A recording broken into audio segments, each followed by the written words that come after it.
করদাতাদের সুবিধার জন্য ব্যাংক হিসাবের সাথে টিআইএন নাম্বারের সংযোগের প্রস্তাব করা হয়েছে, ফলে এতে আতঙ্কিত হওয়ার কিছু নেই বলে জানিয়েছেন এনবিআর চেয়ারম্যান আব্দুর রহমান খান।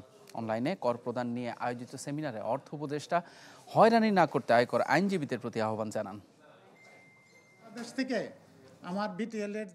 কর আদায় ও রাজস্ব খাতে স্বচ্ছতা বাড়াতে চলতি অর্থ বছরে অনলাইন আয়কর রিটার্ন বাধ্যতামূলক করে জাতীয় রাজস্ব বোর্ড, যদিও তা শিথিল থাকছে 5 শ্রেণীর ক্ষেত্রে। যদি রুটি রিজেক্ট করতে পারে, তাই এই প্রক্রিয়া সহজ করতে ট্যাক্স রিপ্রেজেন্টেটিভ ম্যানেজমেন্ট সিস্টেম নামে একটি সফটওয়্যার চালু করে এনবিআর।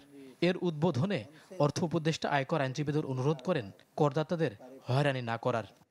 আপনারা দ্রুত যে যারা সার্ভিস হবে তাদেরটা আপনার ডিসপোজ অফ করবে, বেশি দিন ঘুরে না। আপনারা যদি ক্লায়েন্টরে বলে বেটা আজকে আসো, কালকে আসো, পরশু আসো, এটা তো তারা একটু হয়রানি হবে, তাই না? সেবা গ্রহণে এখনো ঘুষ ও হয়রানি রয়ে গেছে স্বীকার করে অর্থ উপদেষ্টা বলেন, সংস্কারের একটি পদচিহ্ন রেখে যেতে চায় সরকার।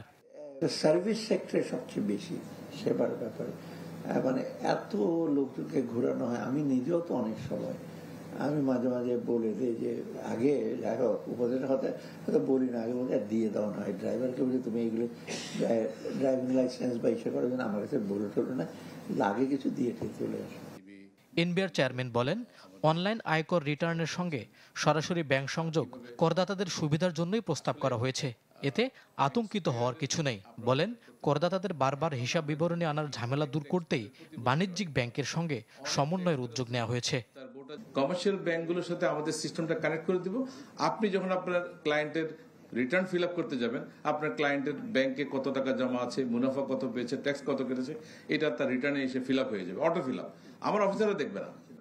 আগামী অর্থ বছর থেকে কর্পোরেট করও অনলাইনে প্রদান বাধ্যতামূলক করা হবে বলেও জানান এনবিআর চেয়ারম্যান। আগামী বছর থেকে আমরা কর্পোরেট ট্যাক্সকেও ইনশাআল্লাহ অনলাইন সাবমিশনে নিয়ে আসবো। এবং মইনুল হাসান, চ্যানেল 24, ঢাকা।